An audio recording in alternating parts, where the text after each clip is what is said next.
È proprio in questo punto che stiamo vedendo che gli archeologi sono al lavoro in quelle che probabilmente fino al momento sono le più antiche strutture trovate, in quella che in seguito sarebbe diventata Piazza San Marco, ma le andiamo a vedere da vicino.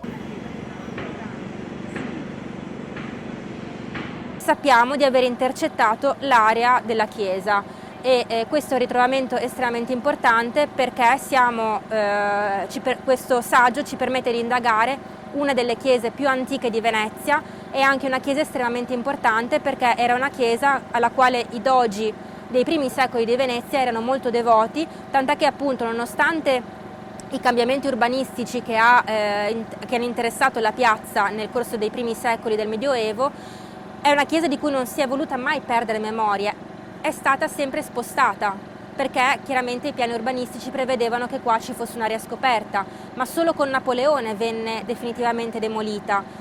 Venne sempre mantenuto quindi l'edificio, seppur non nello stesso punto, ma la dedica e l'edificio stesso venne mantenuto in area marciana, appunto semplicemente spostandolo. Oggi l'archeologia da Piazza San Marco ci racconta di una chiesa che si muoveva e che poi scomparve, divenne una chiesa fantasma. Stiamo parlando di San Gimignano.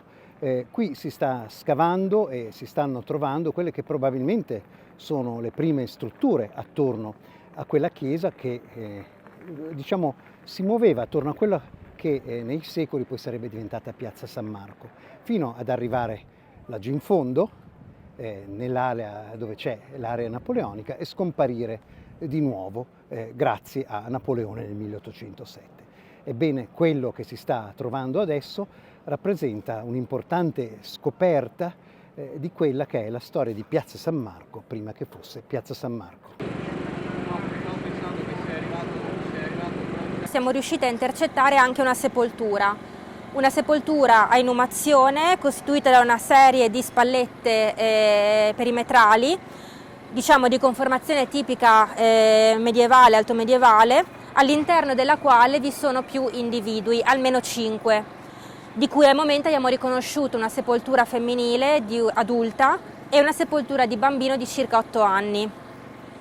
E questo è sicuramente un dato estremamente importante perché ci permette a questo punto di ipotizzare con più sicurezza, anche se ovviamente non al 100%, di essere nei pressi o all'interno della chiesa di San Gimignano, poiché era caratteristica dei rituali funerari nel Medioevo, nell'Alto Medioevo, ma anche nel Medioevo, seppellire di fianco agli edifici di culto, per cui trovare una sepoltura qua in quella che è attualmente in mezzo di fatto a Piazza San Marco ci fa assolutamente ipotizzare di essere nei pressi di un edificio di culto, e col fatto che l'unico edificio di culto di cui le fonti ci danno notizia in quest'area è appunto l'antica chiesa di San Gimignano, e a questo punto possiamo ipotizzare di essere effettivamente nei pressi della chiesa. Non sappiamo ancora ovviamente se di fianco alle mura perimetrali, di fianco all'abside, all'interno della chiesa stessa, questo ancora non lo sappiamo, è una cosa che dovremo eventualmente comprendere dopo con lo studio della documentazione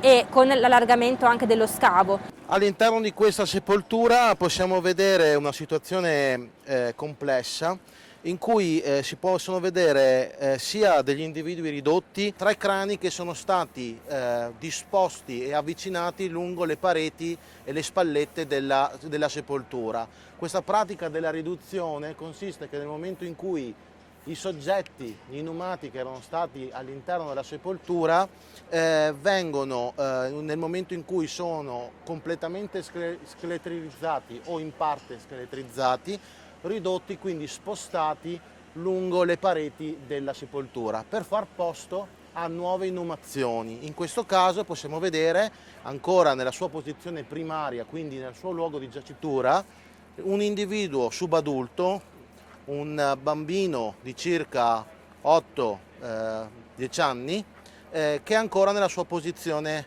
anatomica. Vediamo qui la colonna vertebrale, il tratto cervicale del soggetto subadulto, la sua mandibola, il suo omero sinistro, l'omero destro, costato, il resto della colonna vertebrale, i due ilei e gli arti inferiori, ancora disposti. parte delle ossa del soggetto subadulto sono state spostate perché al di sopra di questo individuo nei giorni precedenti abbiamo già rimosso un altro soggetto in posizione primaria, diciamo l'ultima deposizione effettuata all'interno della sepoltura. Il fatto che ce ne fossero molto era evidente che era di prestigio essere sepolti qua, probabilmente. Diciamo che il fatto, diciamo, più perché è legato a un concetto di prestigio, è che la comunità cristiana voleva essere seppellita vicino o all'interno della chiesa. Quindi il riuso delle sepolture è proprio per essere vicini al luogo di culto. Allora, il dato archeologico cosa ci racconta per quanto riguarda le pavimentazioni e l'alzato visibile al momento? Sì, abbiamo diverse informazioni da quello che è emerso dallo scavo, quindi ci possiamo un attimo avvicinare. Innanzitutto abbiamo trovato al di sotto della pavimentazione attuale, che è stata posata alla fine del 1800 e del 1889, abbiamo trovato i resti di quella che era la pavimentazione della piazza precedente del 1723. Ancora al di sotto ci sono delle tracce delle pavimentazioni in cotto precedenti e dopo iniziano le pavimentazioni della chiesa. Le pavimentazioni della chiesa abbiamo almeno due, tre... proprio indicate? Certo.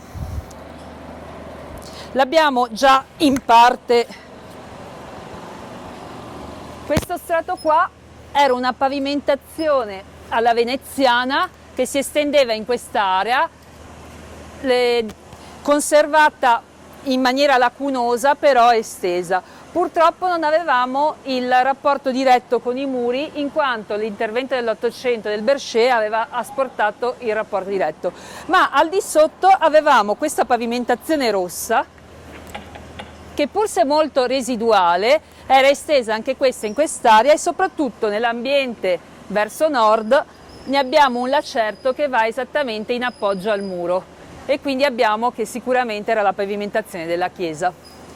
Quindi queste sono le fondamentali informazioni. Vediamo in questo istante un'altra pavimentazione più in basso in quell'area, però dobbiamo ancora indagarla. La cosa strana è che è molto bassa rispetto a queste strutture. Ecco, diciamo, quello che pare evidente è che comunque stiamo parlando di evidentemente murature medievali. Sì, assolutamente, sono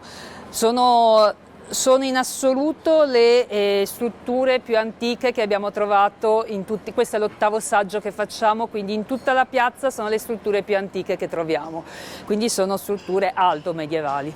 Essenzialmente la situazione è questa, ben conosciamo naturalmente San Marco attuale, in precedenza naturalmente abbiamo altre situazioni per quella che è l'attuale basilica, qui abbiamo ovviamente il campanile e gli scavi sono in questa direzione, ma quello che ci interessa è capire cosa è successo della chiesa di San Gemignano, se in realtà fosse verso le procuratie vecchie oppure verso le procuratie nuove e sappiamo per certezza che la chiesa praticamente continuava a muoversi nella sua sede originaria.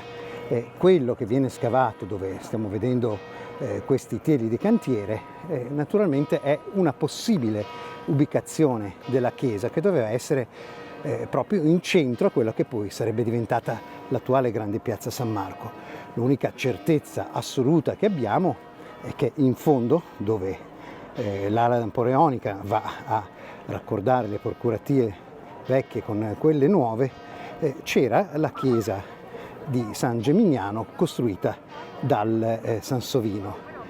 Anche di questa naturalmente non ci rimane nulla perché nel 1807 viene abbattuta da Napoleone per poter creare quello che poi sarà un ingresso monumentale. Nei primi secoli del Medioevo Piazza San Marco non era come la vediamo adesso. Non c'erano le procuratie, non c'era una vera e propria piazza, poiché appunto dove adesso vediamo lo spazio aperto dell'area marciana in realtà vi erano altri edifici, tra cui appunto questa chiesa. Questa chiesa, il cui culto molto importante per i veneziani, non solo per i veneziani cittadini ma anche per la politica veneziana dei primi secoli, è una chiesa che da sua ultima dimora sappiamo che era in fondo alla piazza, venne monumentalizzata nel Cinquecento e distrutta soltanto da Napoleone a inizio Novecento con la costruzione dell'ala napoleonica. Ma prima questa chiesa era in mezzo a Piazza San Marco.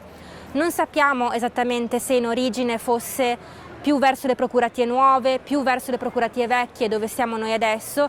È presumibile che quella che noi stiamo scavando sia effettivamente la San Gimignano delle origini, però questo ancora non è chiaro. Speriamo chiaramente che con questi scavi ci diano la possibilità di avere abbastanza informazioni per poter anche chiarire questo aspetto cronologico. L'unico ricordo che abbiamo della chiesa di San Gimignano in fondo è quello che troviamo proprio qui, in marmo. Eccola qui, il prospetto è questo, Jacopo Sansovino, qui eresse nel 1557, la chiesa nuova di San Gimignano, demolita nel 1807. Gli amici dei monumenti, anno 1937, 15 e F, che come ben sappiamo sta per era fascista.